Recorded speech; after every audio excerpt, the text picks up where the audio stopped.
The F-22 Raptor is the most advanced of its breed, built around the first look, first shot, first kill ethos.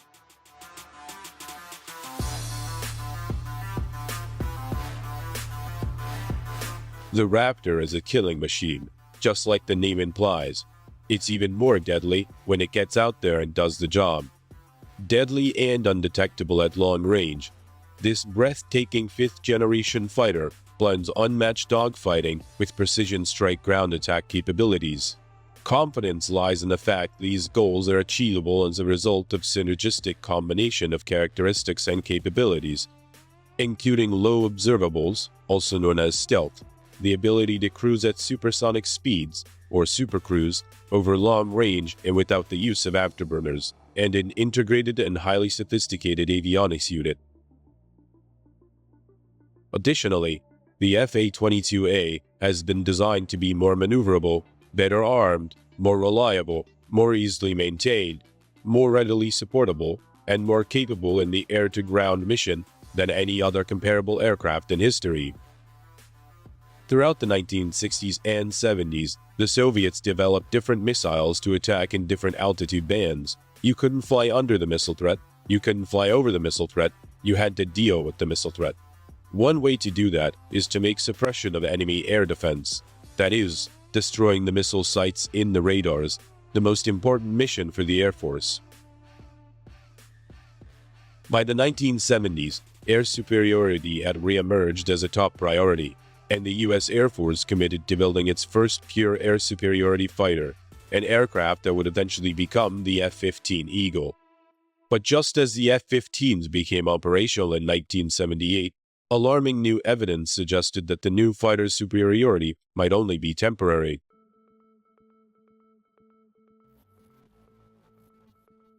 Reconnaissance satellites had photographed several new fighter prototypes, the Mikoyan MiG-29 and Sukhoi T-10, at the Ramenskoye Flight Test Center outside of a small city of Zhukovsky, about 40 miles southeast of Moscow. This new generation of Russian fighters represented a significant improvement in capability over anything previously observed by U.S. intelligence services. It was obvious to all concerned that a new air-to-air combat platform would be required to counter the new threat these new Russian aircrafts represented. The Sukhoi T-10 came as a huge shock to Western analysts. It was bigger than the F-15 and far bigger than any previous Soviet-built fighter. If the MiG-29 had concerned the American military establishment, the existence of the Sukhoi T-10 set alarm bells ringing. These are very good aircraft. Just weeks into his first term, America's 40th president increased U.S. defense spending by $32.5 billion and began the rearmament of the United States on a colossal scale. The goal is world peace. It is absolutely essential that we increase our spending for national defense if we're to preserve the peace. As Reagan and Brezhnev squared up, the U.S. Air Force concluded that it would urgently need a new replacement for its F-15, an advanced tactical fighter, or ATF, that would have no equal. As American planners start to develop the concept of air-land battle to fight World War III, the U.S. Air Force starts to think about the kind of equipment it wants to have when it comes to fighting the war. Two sub-projects were established under this banner: the Advanced Tactical Fighter, which included concept and technology development, 7 airframe companies, being Boeing, General Dynamics, Grumman, Lockheed, McDonnell Douglas, Northrop, and Rockwell. Each received concept development investigation contracts for $1 million. And the Joint Fighter Engine, which was an engine technology demonstration program to be managed jointly with the U.S. Navy, Pratt & Whitney, and General Electric, each received contracts valued at $202 million during September of 1983. The 7 competing companies submitted some 19 conceptual designs. From these, it was concluded that the ideal air-to-air platform would offer low observables in combination with supercruise and superior maneuverability. Analysis of air-to-air combat in Vietnam, called the Red Baron Study, had kickstarted a race for stealth. The principle of stealth technology is to literally make an aeroplane invisible to the enemy.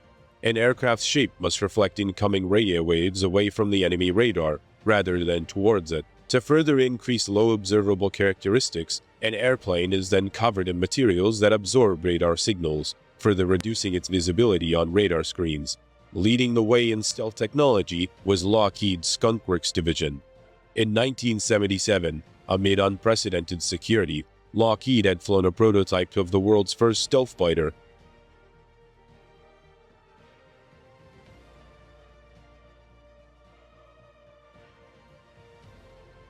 The U.S. Air Force decided that any new fighter must incorporate stealth technology and identified two other areas in which a future air superiority fighter should excel. The challenge had been issued. Now, it was up to the finest aviation manufacturers in the world to respond. The Advanced Tactical Fighter program was about to begin, and the Raptor, America's fifth-generation fighter, was about to be hatched. By 1983, U.S.-Soviet relations had reached a new low. Following Leonid Brezhnev's death, the Politburo, now controlled by ex-KGB boss Yuri Andropov, had been labeled by Reagan as the focus of evil in the modern world. That August, when Korean airline Flight 007 on its way to Seoul from New York strayed several hundred miles off course into Soviet airspace, Russia acted. A fighter was sent up, and the civilian airliner with 269 people on board was shot down. A shooting down of KAL-007 sent shockwaves around the world, straining international relations almost at a breaking point. Reagan's reaction to the crisis strengthened U.S. conviction that stealth would now be the prime requirement for America's new fighter. Following some four initial drafts, the basic framework for the ATF requirement, calling for a radius of action of approximately 800 miles, supersonic cruise capability of 1.4 to 1.5 Mach, a 2,000 feet runway requirement, a gross takeoff weight of 50,000 pounds, and a unit cost of no more than $40 million in 1985 dollars was released to industry. Importantly, implied in the proposal was a requirement that the ATF life cycle cost be at least as good as, if not better than, the McDonnell Douglas F-15.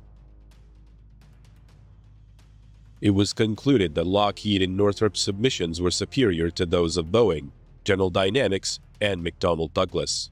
Lockheed had conducted consortium discussions with Boeing and General Dynamics as early as June of 1986, but did not formalize an agreement with its partners until the following October 13th. Consequently, Lockheed assigned Sherman Mullen as general manager for the ATF Team Program Office. Mullen would direct Lockheed in the prime contractor role and consequently take advantage of the unique technical strengths represented by Boeing and General Dynamics. Northrop, some 2 weeks later, followed suit by serving as lead on team with McDonnell Douglas.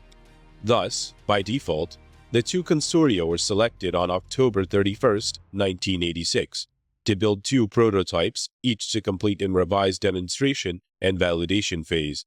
Lockheed, under a $691 million contract, would build two of what later would become its Model 1132 aircraft under the official Air Force designation YF-22. Northrop, under a similar $691 million contract, would build two of its N-14 prototypes under the official Air Force designation YF-23. And in 1990, just months after the disintegration of the Soviet Union, the shapes of the two rival designs were finally unveiled. Northrop's version, called the YF-23, closely resembled its original design. In contrast, Lockheed's design, called the YF-22, seemed surprisingly conventional, with four-tail surfaces, vectored thrust, a broad solid body, and a conventional wing. But unlike Lockheed's other stealth aircraft, the F-117, radar-absorbent materials were not applied over the whole of the F-A-22, but used selectively on its edges, cavities, and crucial surface areas. The F-22 carries its weapons internally. 4 weapon bays are hidden in the central mid-body section. 6 missiles can be carried in the ventral bays, which are covered by bifold doors.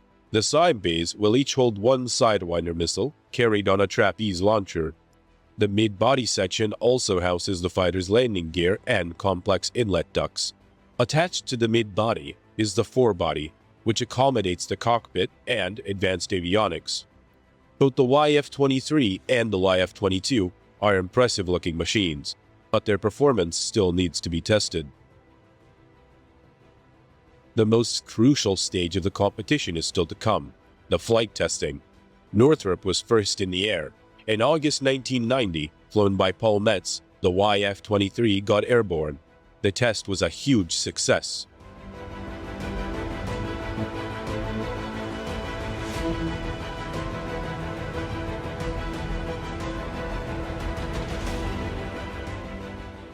But Lockheed was quick to respond, and on September the 29th, at Edwards Air Force Base in California, Lockheed's chief test pilot Dave Ferguson prepared the Raptor for its maiden flight.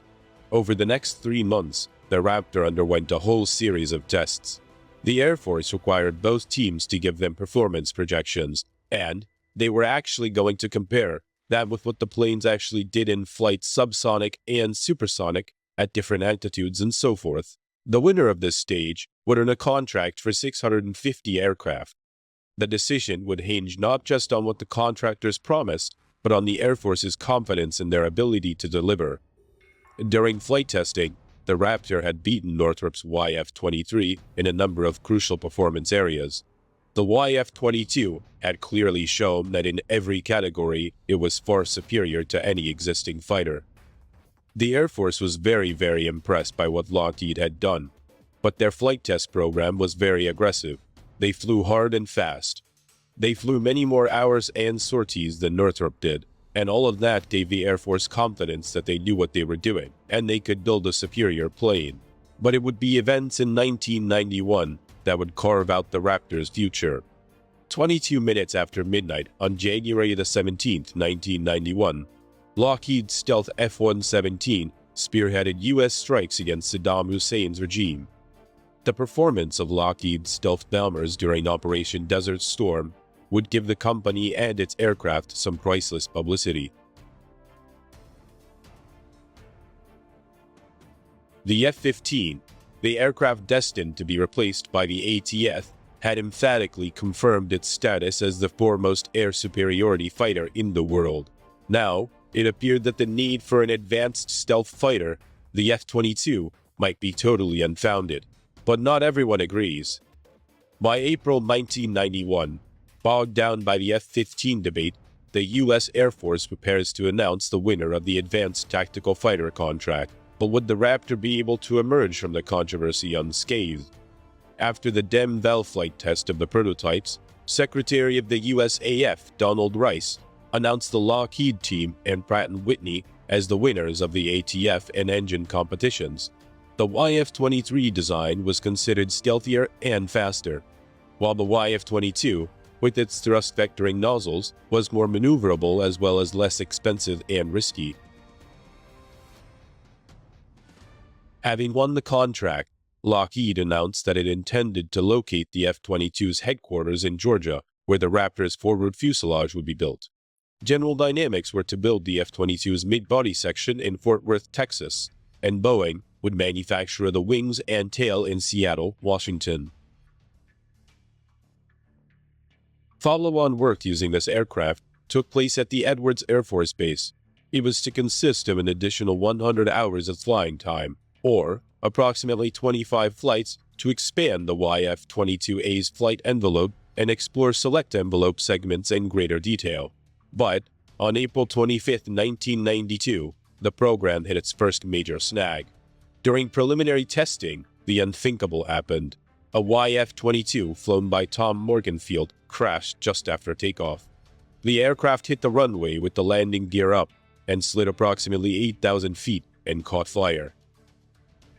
Despite the loss of the stealth aircraft, the program had achieved its major goals. 10 million man-hours of analysis, 4,000 hours of radar testing, and hundreds of hours of flight testing had gone into the development of the aircraft, even before construction was given the go. In fact, the F-22 has accomplished more flight testing than any other fighter prior to full-scale production. On April 9th, the first F-22A, officially named Raptor, an earlier attempt to make the name of the aircraft superstar failed in 1991, was rolled out in a public ceremony at Lockheed Martin's Marietta, Georgia facility for the first time. Now, Air Force pilots would get the opportunity to check up on the new aircraft for themselves. First flown by the Air Force in 1997, pilots at Edwards Air Force Base have surpassed 2,000 flight test hours in more than 900 missions. One of the key advances in the Raptor's design is its advanced cockpit and integrated avionics system. Key mission systems include Sanders/General Electric Electronic Warfare System, Martin Marietta Infrared and Ultraviolet Missile Launch Detector, Westinghouse/Texas Instruments Active Electronically Scanned Array Radar, TRW Communication/Navigation/Identification Suite, and Long Range Advanced IRST. The radio frequency receivers of the Electronic Support Measures System give the aircraft the ability to perform intelligence, surveillance, and reconnaissance tasks. The F-22 has a glass cockpit with all digital flight instruments. The monochrome head-up display offers a wide field of view and serves as a primary flight instrument. Information is also displayed upon 6-color liquid crystal display, or LCD panels.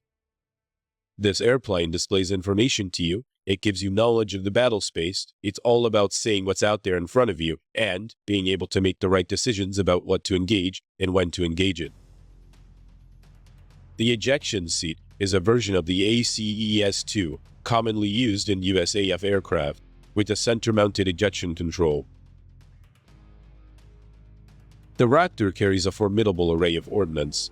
The F-22 has 3 internal weapon bays, a large main bay on the bottom of the fuselage, and 2 smaller bays on the sides of the fuselage aft of the engine inlets. The main bay is split along the center line and can accommodate 6 launchers for beyond visual range missiles, and each side bay has a launcher for short-range missiles. The primary air-to-air missiles are the AIM-120 AMRAAM and the AIM-9 Sidewinder, with planned integration of the AIM-260 JATM. Missile launches require the bay doors to be open for less than a second, during which pneumatic or hydraulic arms push missiles clear of the aircraft. This is to reduce vulnerability to detection and to deploy missiles during high-speed flight. While the F-22 typically carries weapons internally, the wings include 4 hardpoints, each rated to handle 5,000 pounds or 2,300 kilos.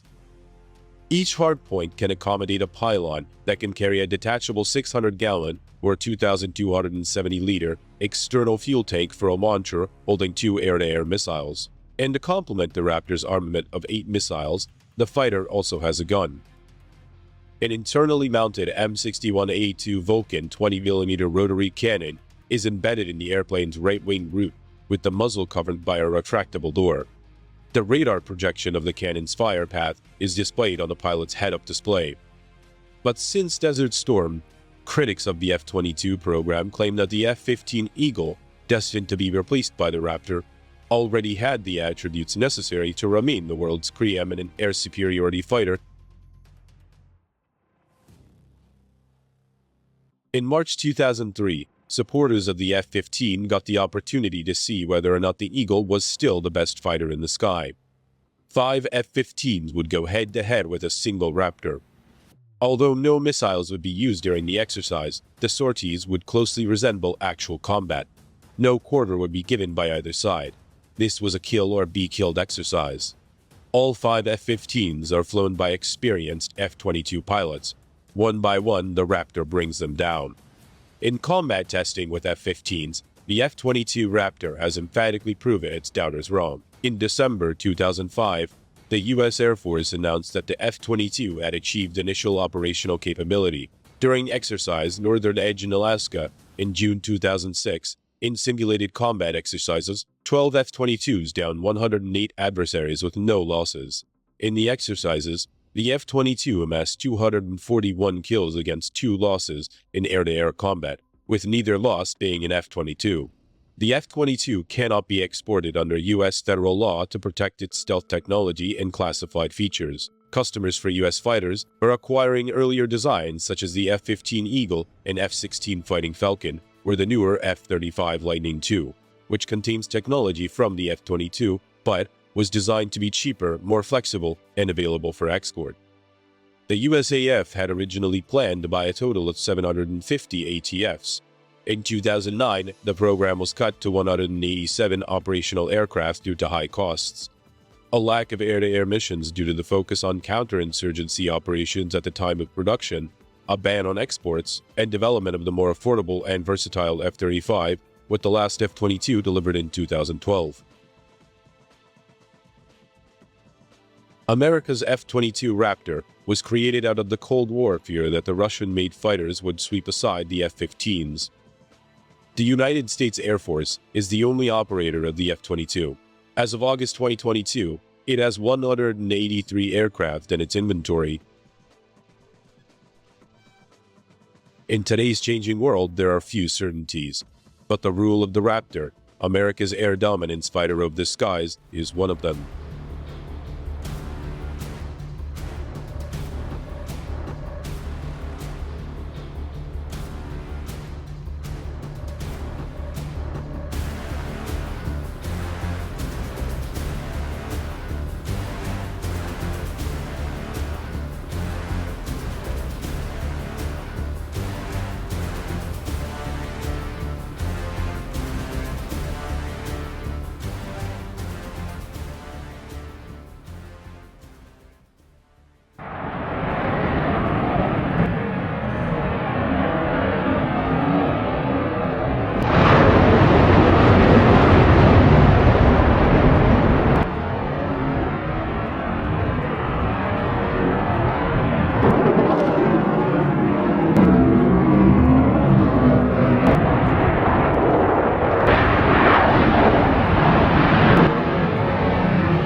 It's an early summer evening in an airfield in Georgia.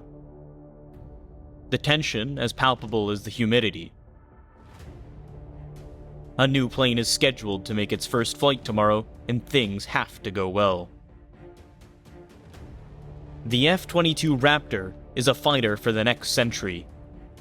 This conglomeration of titanium, aluminum, and thermoplastics incorporates bold and forward-thinking designs.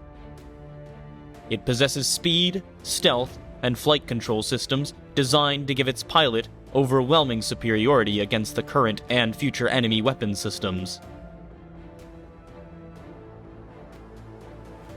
It's the fighter that today's children may fly tomorrow. With it, they will be masters of future air war, capable of overwhelming an enemy into submission. More than 10 years of work and complicated web of contractors and subcontractors in 46 states have gone into producing this next-generation fighter. But already the Raptor has a troubled past. First, the Air Force made demands for fighter capabilities, but no one was sure they could be met. The funding cuts caused restructuring and repeated delays in development. A prototype crash. A subsequent version had so many problems, its first test flight was delayed for months. The plane has faced and still faces criticism from advocates of other planes and from Congress, which has been fretting over the F-22's cost. The last thing the plane's supporters need now is a bungled test flight that adds to the criticism and further clouds the future. The people who know this plane immediately believe this is what America needed for the future. They are as ardent in the support for the F-22 as the critics are opposing in it. I coined the phrase once upon a time, so there are going to be two kinds of airplanes. There's F-22s and there's targets. But there are tests to be passed, and tomorrow will be one of them. Inside Building B1 at Lockheed Martin Aeronautical Systems in Marietta, Georgia, a deceptive peacefulness hangs over the assembly line. Work here is also done after months of preparation. An aircraft assembled here will take flight for its first time. A major milestone for even the simplest airframe. Sitting on a ramp some 2 miles away, the F-22 is not scheduled to take off for at least 6 hours, but already crew members are hard at work. They double-check and triple-check every last inch of the aircraft. Absolutely no one wants their assembly, their system, their one small piece in this $187 million puzzle to go awry. In fact, components on the ship 4002, as the aircraft is known here, have been meticulously tested and retested ever since the plane rolled out of the assembly hangar in February, some 4 months ago now. The day has come for this aircraft's maiden flight. The F-22 cannot stumble. The Raptor must accomplish what is called a flight with no squawks. That is a test flight that goes off without a hitch. At 5 a.m., the pace of preparations starts to pick up. No detail, however small, can be overlooked. Not even the removal of a potentially damaging pebble. A cleaning truck patrols the ramp area, vacuuming up such debris. Lockheed Martin's security officer, Patty Howarth, holds a quick briefing to remind her staff of their priorities. Everybody forgot everything they learned on how to drive on the flight line, and every single person who had a flight line pass was out there driving on Friday. Everyone. Howarth will spend the rest of the morning making sure her security team keeps the taxiway clear. Then, she will join on the rescue team standing by, to assist with security in the case something goes wrong. Patty also worked on the security detail when Ship 1 flew for the first time. It was probably one of the greatest days of my life. I've never really been involved in aircraft, and I thought, oh, it'll just be another day. But it was probably 110 the first day it lifted off, and I had goosebumps going up my spine. As the sun rises, responsibilities are handed off from the night crew to the crew that will launch the plane. Crew Chief Terry Beyer oversees it all, supervising every crew member working on the F-22 today. He's been up since 2 a.m. A very vested personal interest. Very little sleep last night. Toss and turn. It's been 8 years to get this far, so we're looking forward to a fun day. Among Beyer's responsibilities this morning is ensuring all instrumentation and systems are functioning, so the team can get data on the plane's performance. That data will flow back to a control room here at Marietta. It's very important in the program, and we've demonstrated not only to the company people, but to the general America and Congress that this airplane can be built here in Marietta, and we have competent people. We've decreased our build time here by over 3 months, and the number of write-ups that we have left open to do is down to a handful of write-ups versus the first airplane. We had significant things that we had to fix when we come back, as far as things that we couldn't complete to go fly. Beyer believes that won't be the case this time, but he won't know for sure until his flight is over.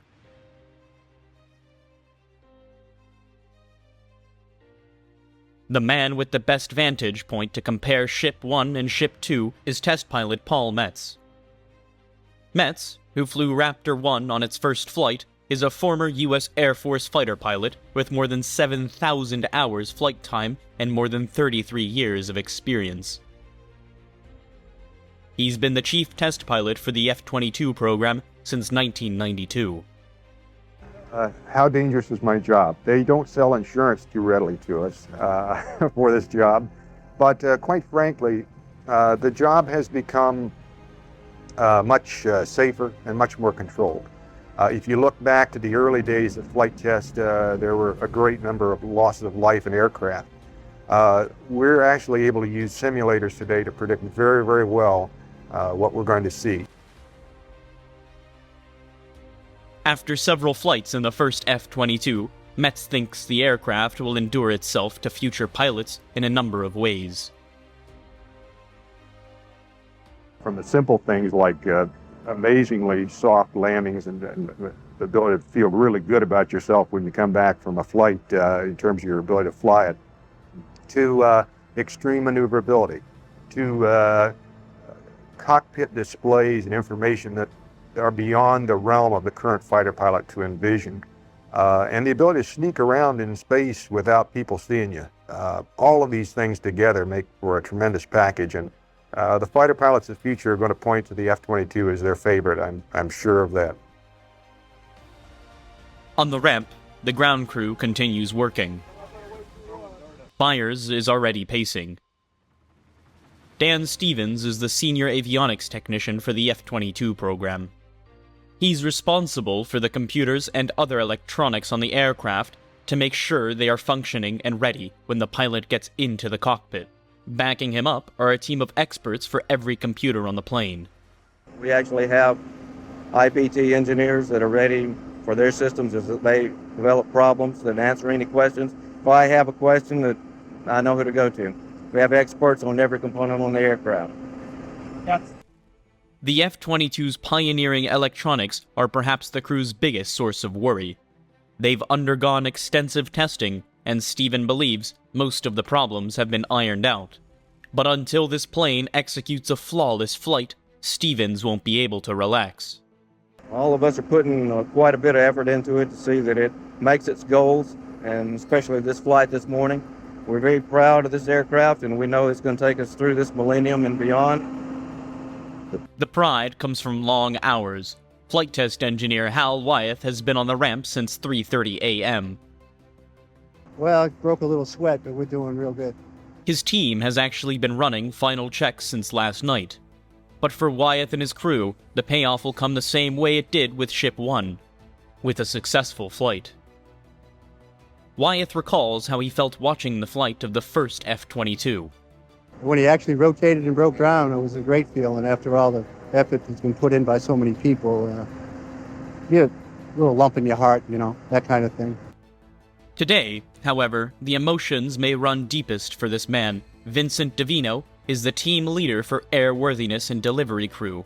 He's been sheepherding the F-22 from the beginning, sweating the details for 10 years. I couldn't begin to count it.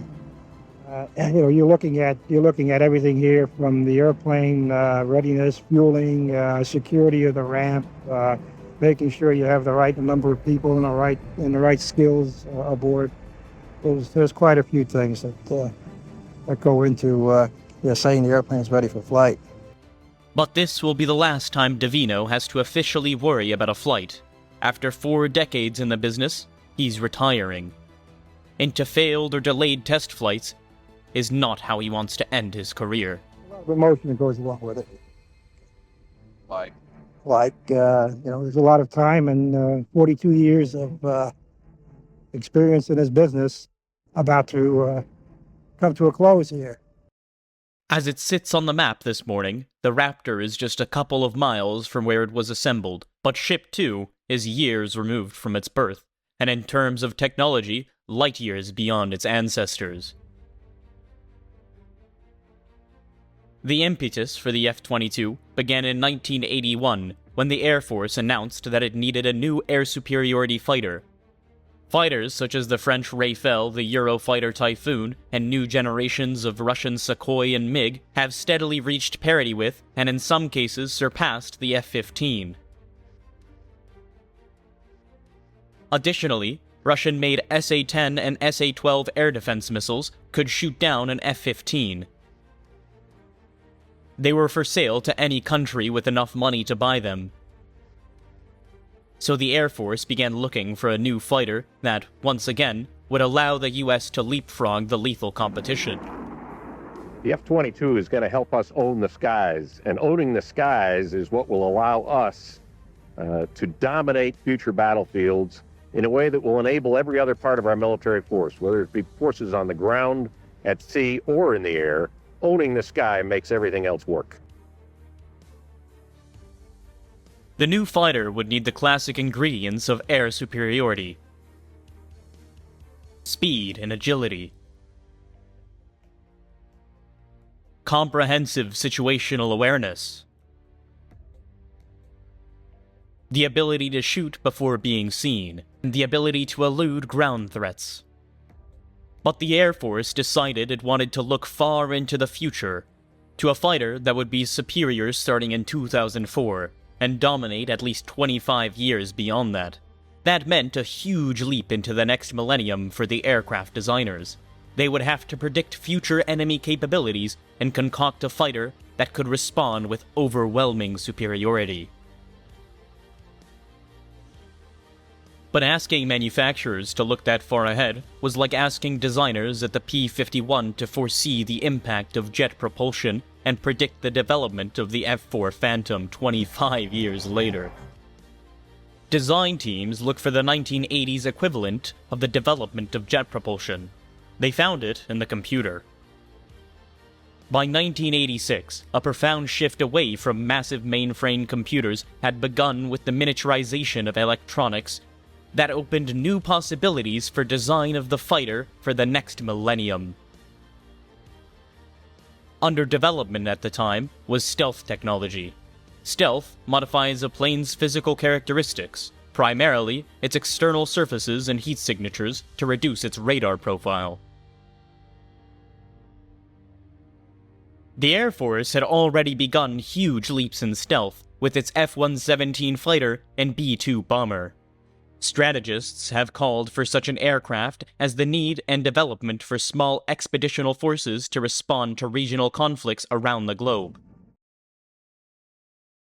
The stealth aircraft offered a perfect fit for such operations, in that it could carry out a mission quickly, with precision, without detection, and without the need for support aircraft. And stealth became a requirement for the new fighter. The Air Force also demanded that it fly at supersonic speeds without afterburner.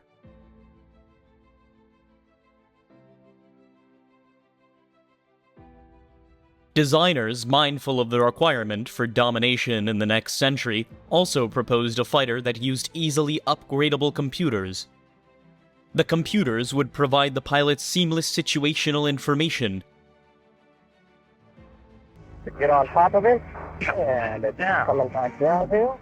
Computers would also coordinate with the other stealth technology to deny the enemy information about the plane's whereabouts. The idea was to have a plane that would give its pilot first look, first shot, first kill capabilities, then zoom away undetected, until the initial targets exploded.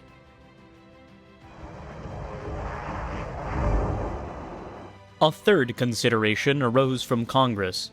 Federal budget constraints likely would limit the number of planes built, so the new fighters would have to be more with fewer numbers. They would have to be more destructive and deadly, and allow the US to win quickly and decisively, with minimal casualties to Americans. This airplane is the future of our country. It will allow us to own the skies over any future battlefield, and owning the skies over those battlefields is going to keep Americans alive. And that's what the mothers and fathers of America are going to want. But this futuristic vision required a lot of work. The avionics goal alone seemed huge. In 1986, close to impossible. computers that could handle all the plane's requirements didn't exist. Design teams fretted over whether they could pull off this new airplane. Nevertheless, they forged ahead. In 1986, the Air Force selected 2 teams of defense contractors, Lockheed, Boeing, General Dynamics, and Northrop McDonnell Douglas, to build prototype airplanes known as the YF-22 and the YF-23. Engine makers Pratt & Whitney and General Electric were selected to build prototype engines, and all the Air Force would have 4 versions of this new plane to consider.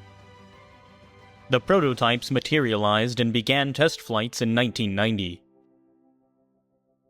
Northrop McDonnell Douglas's YF-23 was a graceful aircraft with forward fuselage resembling a gooseneck stretched out in flight. Its wings created a clip diamond pattern with all edges swept forward or back by 40 degrees. When viewed from above, its broadly angled twin tails propelled the wing's leading edges. The YF-22 supported a slightly more conventional look, particularly in its shapely jutting twin tails and the more triangular shape of its wings. Designers of both planes incorporated several key developments in stealth, high-speed cruising, and avionics. To increase the fighter's stealth, designers reshaped internal and external parts of the aircraft.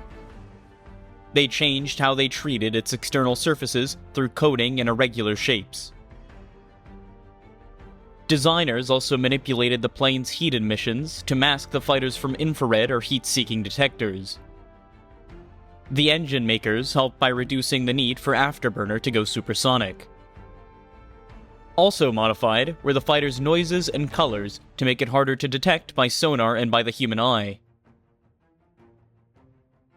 Ultimately, the fighter's radar cross-section, the element most crucial to foiling the enemy, was reduced until it resembled radar signature of birds and bees. Speed was another way the designers boosted the fighter's air superiority. Conventional fighters get their supersonic speeds through afterburner. But this consumes excessive amounts of fuel and can be used only for a short amount of time. The F-22 Pratt & Whitney engines can develop 35,000 pounds of thrust and push the Raptor to well above Mach 1 without using afterburner. That means the fighter can fly at supersonic speeds for longer periods of time, giving it a greater range of operation and enemies less time to react. Designers call this capability supercruise. It significantly exceeds the capabilities of engines powering the Air Force current F-15 and F-16 fighters. Finally, the designers incorporated the latest developments into computers to create avionics that give the pilots superior situational awareness. Everything a fighter pilot needs to know, from the location of his wingman and his target to enemy aircraft and radar sectors, is combined into a series of easily understood displays. An enemy aircraft is a red triangle, an unidentified aircraft is a yellow square. Our green square is a friendly aircraft. Wingmen are in blue. All the pilot has to do is to glance down to his situational display and instantly grasp the battlefield around them. In fact, we bring in people who have no flight experience whatsoever, put them in the concept demonstrator, let them use displays that are very close, very similar to what's actually in the airplane. And to a person, they can operate the systems, lock onto targets, and destroy enemy aircraft. Finally, the Air Force demanded that this new fighter demonstrate superior agility. On the YF-23, agility was attained through traditional means, aerodynamics and flight control surfaces. But the YAF-22 added thrust vectoring, using nozzles on the back of the engine to direct thrust up or down.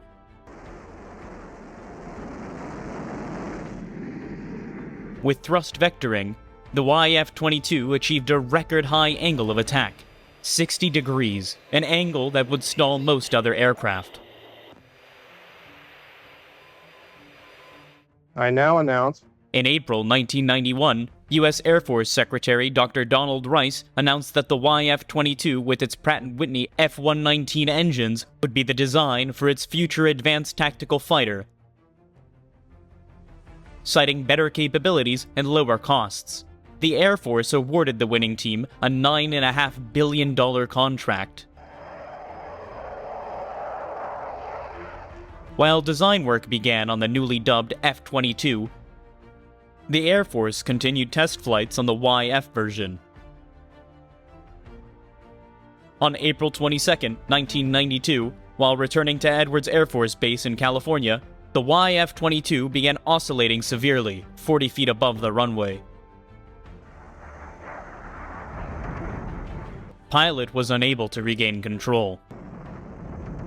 The YF-22 crashed and burned.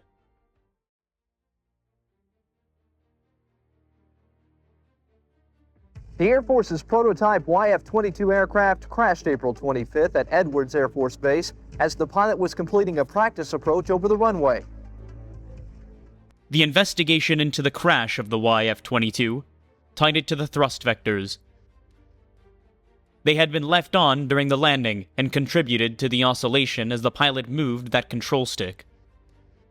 The crash was labeled a pilot error. The pilot himself wrote off the crash and walked away from the airplane.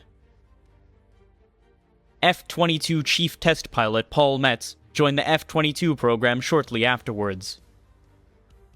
the problem was one of having a prototype flight control system that was not designed to be used in that flight environment. It had some sensitivity, some known sensitivity. And unfortunately, it caught that particular pilot on that particular day and caused the resulting accident. The thrust vectors were integrated into the flight controls, eliminating the need to turn them on and off. Now, they automatically interpret the pilot's movements on the aircraft stick. The harder a pilot pulls on the stick, the more thrust vectoring the flight control system will provide.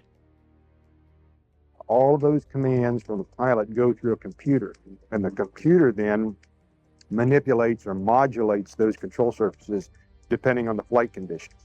I like to think of the vector as simply being like a bigger aerodynamic tail on the airplane.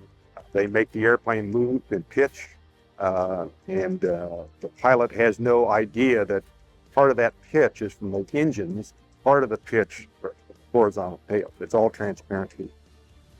While the crash was a setback for the F-22 program, the Air Force's interest in the fighter never diminished. My position for about 10 miles. Impact. Operation Desert Storm in 1991 proved that a fighter with its capabilities was still needed. I think we expect what we saw in Desert Storm, that is a clear, decisive, overwhelming show of force that ended the war very quickly with a minimal loss of life of our people. In the future, we should expect that of all of our equipment. Yeah, 470, you got a privilege in front of you, Will White. Yeah, I see him. But the Gulf War raised the expectations of the American public for decisive conflicts of short duration. However, Desert Storm also reminded the F-22 designers of the need to be more flexible and ready to react to new problems, such as Iraq's Scud missile, for example. Many of our requirements were modified as a result of lessons learned in the Gulf War. Hard to find relocatable launch targets, for example, was one of the phenomena that was a fairly significant problem for the U.S. forces. Some of our systems on the airplane are designed to deal with that. The F-22 design team also had to react to rapid and ongoing changes in computer systems. In fact, one of the aircraft's newer features is flexibility for expansion and swapping out components. Capacity is available within the aircraft to add computer processor power. No hard mock-up of the plane was created. Instead, manufacturing plants in Fort Worth, Seattle, West Palm Beach, Florida, and East Hartford, Connecticut all relied on computer-generated models for such key components. At final assembly in Marietta, these major sections of the aircraft fit remarkably well. In fact, Lockheed Martin claims that some tolerances were accurate to within 1/6000th of an inch. The development that proved most difficult to cope was with the ongoing downsizing of the US military. The shrinking defense dollar at times hurt the fighter's development. The Defense Secretary William Cohen warned Congress that it would have to close more bases to pay for all the weapon systems if desired, but Congress shied away from that painful task. Fearful of the political repercussions that left new weapon systems, such as the F-22, vulnerable to the Pentagon budget acts.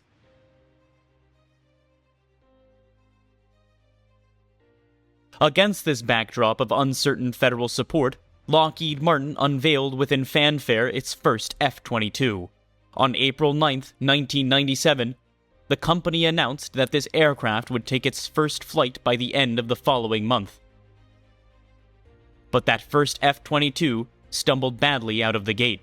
One problem followed after another, and the program quickly fell 3 months behind. Finally, on September 7, 1997, Metz took the first F-22 into the air. That flight tested the aircraft's handling characteristics and engine performance through different power levels. It retracted the gear for a clean configuration to test handling, and it tested the aircraft in formation with an F-16. The roughly 1-hour flight demonstrated the plane could fly. Lockheed Martin and the Air Force called the problems that delayed the first F-22 minor, although the repairs were sometimes complicated. But the delays gave critics ammunition. A military cost review agency twice warned that the F-22 was a risk of billion-dollar cost overruns.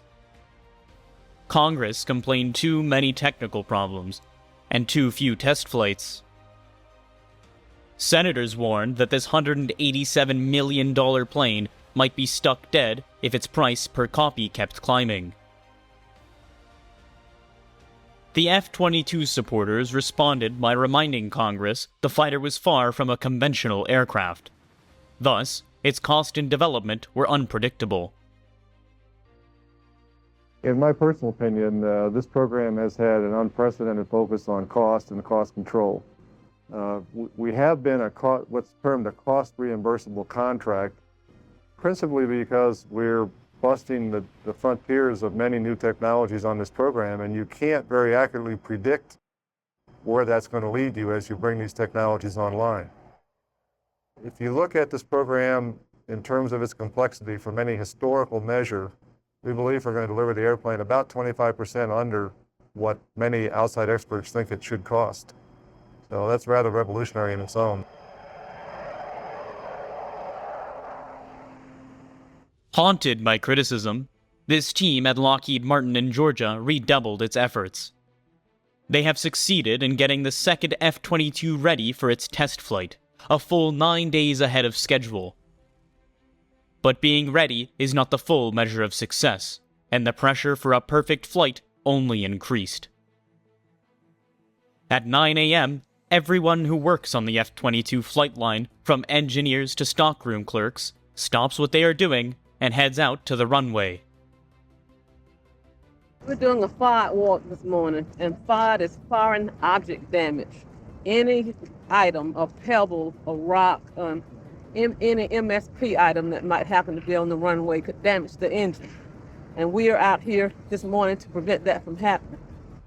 Flight walks are performed once or twice a week at fighter bases. But with this plane, FOD walks are done any time it is scheduled to have its engines running. The workers fan out and scan the pavement for anything that the vacuum truck may have missed. Something that small can nick an impeller blade and cause it to be off balance. If it's bad enough, it comes apart just like a hand grenade in flight. So we want to be very careful that we get everything off the ramp that we can see. At the end of the walk, all the workers' bags are carefully collected. There is no prize for the worker who turns into a bag with the most debris. A FOD-free airplane, that's the prize, no busted engines. With the FOD walk completed, the ground crew begins at its last-minute check. Optimism runs high, but it's short-lived. Suddenly, there is a problem. A small hydraulic leak has been discovered. The pre-flight timetable is halted. For how long? No one knows. 2 hours have gone by. But relief and optimism return. The hydraulic leak has been fixed. Test pilot Paul Metz arrives. He greets Bayer, the crew chief, and the two duo walk around inspection of the fighter. The boom on the F-22's nose reflects the test phase of this aircraft. The antenna sprouting from it will send data streaming back to the small white building. This is the nerve center for the test flight. The building is full of engineers who monitor every system on the F-22 while it's in flight.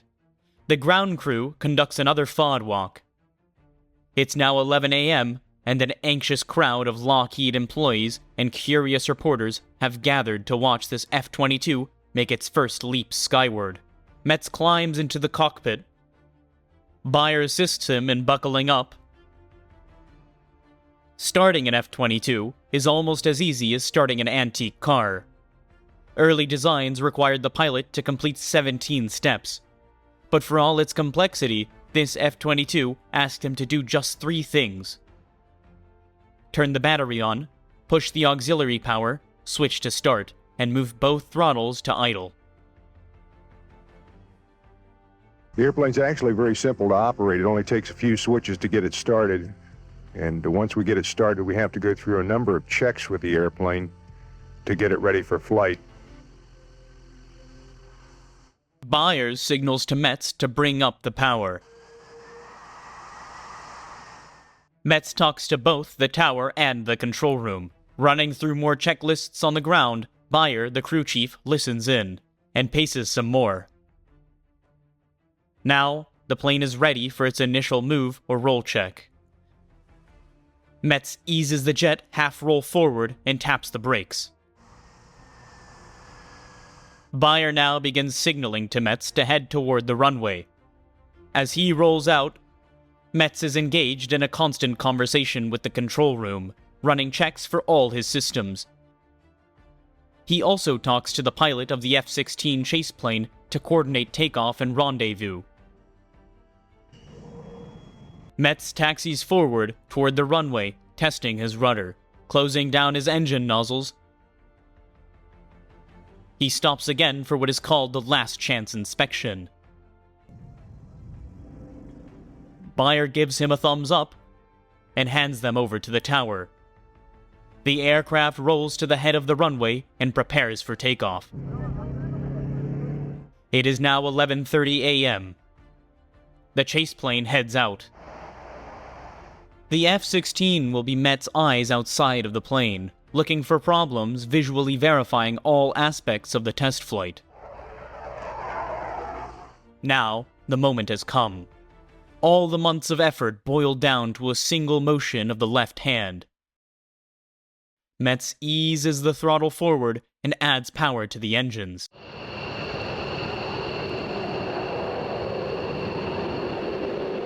A few breathless seconds later, Raptor 2 takes flight. Immediately, the newly born plane physically and visibly gives notice of its sheer power. The nose lifts higher as it surges into a gravity-mocking climb. It's an initial performance that, Metz later will admit, even surprised him. The F-16 must go to afterburner to keep up. This is a real high point of the airplane. Pratt & Whitney's done a fantastic job with the engines.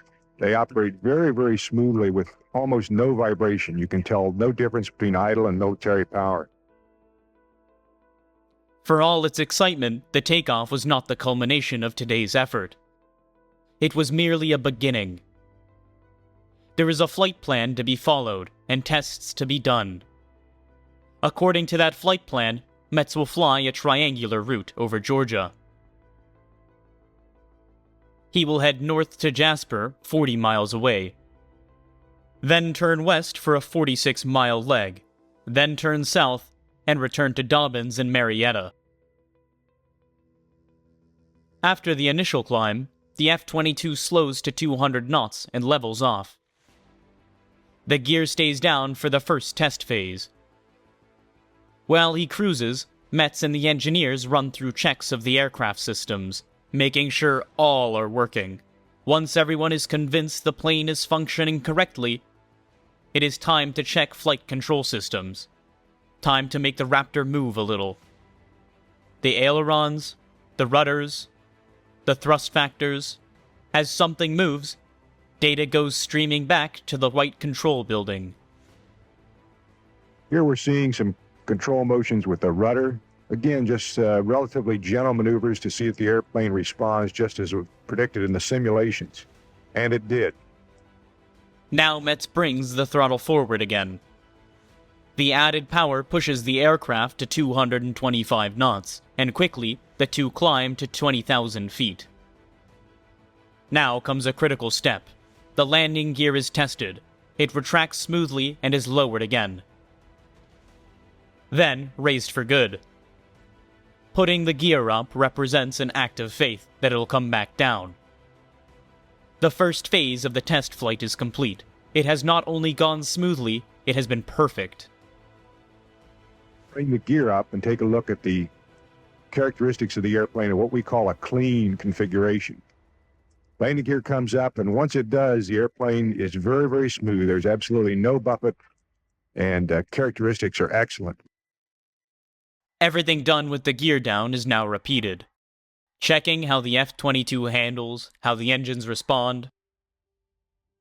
Again, with the gear up, we'll look at some of those relatively mild handling qualities characteristics, such as bank-to-bank rolls, and some of the control inputs. And again, the airplane is very quick, very cat-like and agile in the response.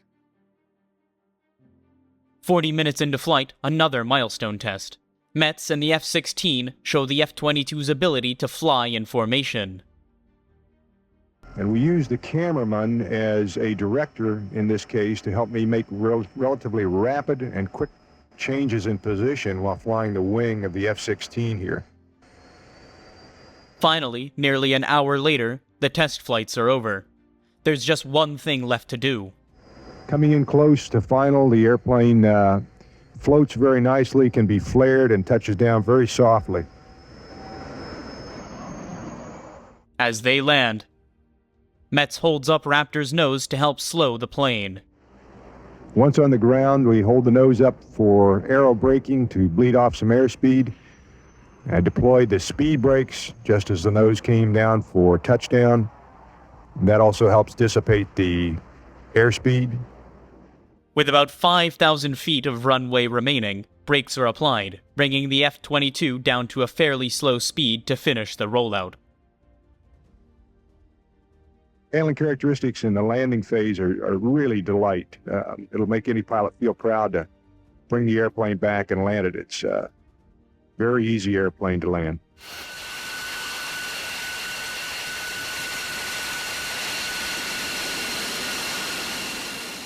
As the spectators applaud, Metz brings forward the F-22 over towards them and lets the plane take a bow.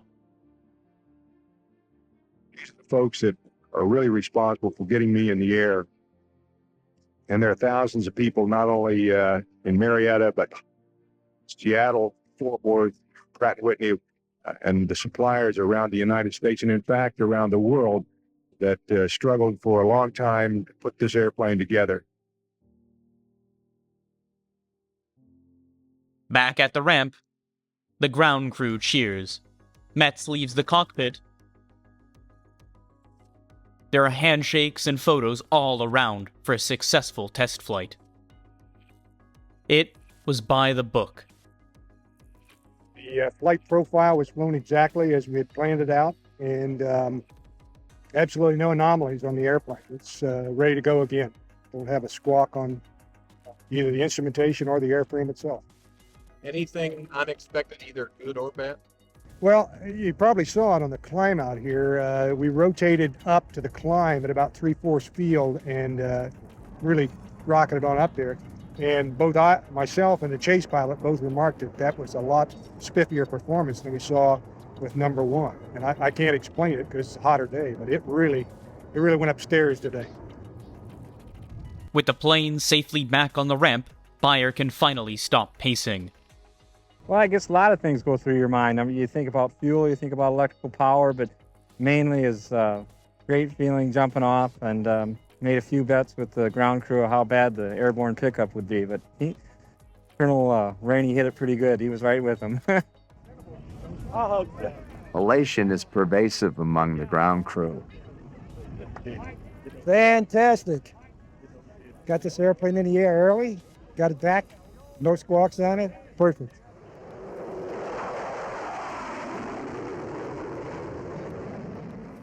This successful test flight does much today to chase away the program's demons. The F-22 team has proven it can deliver a test flight early and with flawless results. That should go far in helping others focus on what is really the aircraft's key selling points. Its maneuverability and speed, according to Metz. The most striking thing that you see when you get in it is the raw power. And that's what's going to be an eye-opener to the operational pilot. With its flawless test flight behind it, this F-22 will stick to its schedule and fly again in 2 days. After that, it will undergo some minor modifications, then be test flown about a half dozen more times. If those go well, the aircraft will then be ferried to Edwards Air Force Base in California. What will join the first F-22 in future test flights. The naysayers in Congress, meanwhile, will be forced to consider that this plane made its test flight 9 days early without a single hitch, and demonstrated some exciting fighter capabilities. I think the reliability we're seeing and our ability to hold to schedule with this complex system are both very strong testimony to the fact that the program's coming to go. Bayer agrees. Well, I think it proves to Congress and the United States Air Force that Lockheed Martin can build a reliable fighter on time and below budget. The crews come together and they know what they're doing, and we worked through some trying times on the first aircraft, but we learned, and that's the biggest thing it showed. We learned from the difficulties we had, and we've overcome them, and now we're a month ahead of schedule. Now, Bayer is ready to announce the last step. Today for the crew, it's not more testing or more analysis or even reviews, although those will surely go on as well. Well, I think everybody's going out tonight and unwind a little bit, have a good time. So we'll enjoy ourselves.